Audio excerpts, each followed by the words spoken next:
It's me, and today we are going to talk about the different dog breeds that exist. Outside there is some construction work going on, and I hope it's not too distracting. Okay, so after you made sure you have the space, the time, and the money for your dog, and you decided whether a puppy or a grown-up dog is right for you, it is now the time to find out what breed your dog should be. This is kinda tricky for me to explain, mostly because do you know how many dog breeds exist? Not counting designer breeds or mixed breeds. This will be more than one video because I don't want to make videos that are too long, and there is a lot of dog in this breed video, even if I break it down to the minimum, which I will try to do.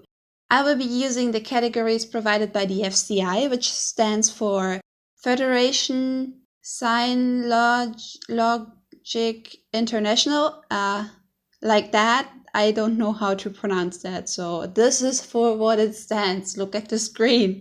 They are an international federation of kennel clubs, and they categorize dogs, officially recognized breeds, and they regulate breeders and stuff like that. The UKC, the United Kennel Club, is not part of the FCI, which maybe is interesting information for American viewers because the UKC is the biggest kennel club in the USA. I'll put a link to the official FCI website in the description if you're interested in that.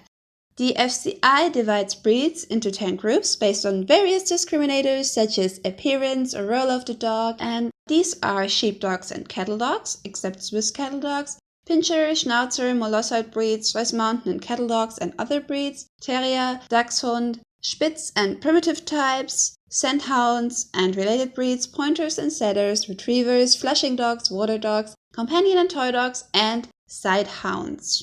I will be going through all of them and try to give you a list of characteristics for the different breeds. Keep in mind that this is really just a quick overview, and if you decide on your dog, you should research the breed you want first. Not only on looks, but also on characteristics and difficulty. So, let's get started! Sheepdogs and cattle dogs. Under this group fall, for example, the German Shepherd, Border Collies, Poolies, and Pumis, and a lot more. As the name suggests, they were bred to guard livestock like sheep and cattle. Herding dogs are also known as working dogs, by the way, just as a quick side note. These kind of dogs are often chosen as family dogs. They are loyal, protective, and keep close even if there's something to hunt. They are very intelligent and need a lot of social contact with their herds. Because of their intelligence, they make great athletes too. They have a herding instinct and might be untrusty to strangers, which can lead to problems if you do not train them properly. You need to work with these kind of dogs and challenge them so they don't get bored, and they are great for big families. The next one are Pinscher and Schnauzer, Molossoid breeds, Swiss Mountain and cattle dogs, and other breeds.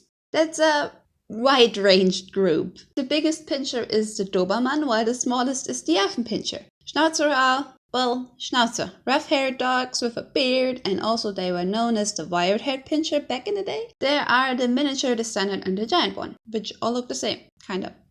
They were used for catching vermin on farms and as alert dogs. Both Schnauzer and Pinscher tend to be over the average dog intelligence and need daily training and exercise, so they don't get bored. They also bark a lot, mostly because they are very watchful, protective, and energetic, so they will alert every household member to any kind of potential danger, even if it's just a car driving by, or the postman, or the cat in the garden, or a shadow in the corner of their eyes. Under the category also falls the Dutch Smallhound and the Black Russian Terrier.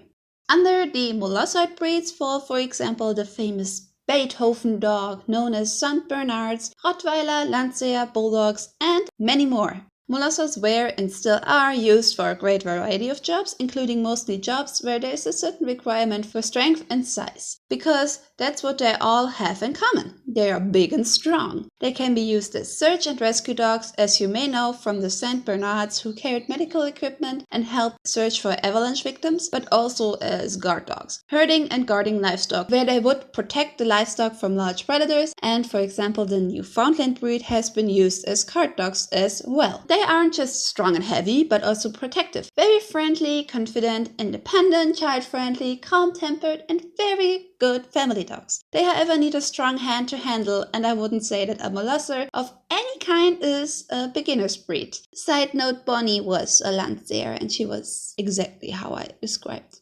So, the group also includes from the first group excluded Swiss mountain cattle dogs and other breeds. They are of the Molosser type, known as the farm and mountain dogs of the Swiss, and are called Sennenhunde. This would be the Greater Swiss Mountain Dog, Bernese Mountain Dog, Appenzeller Mountain Dog, and Edlebucher Mountain Dog. They all have a tree-colored coat, which is distinctive, I guess. So, 2 groups down, 8 more to go. Let's continue with the most English group.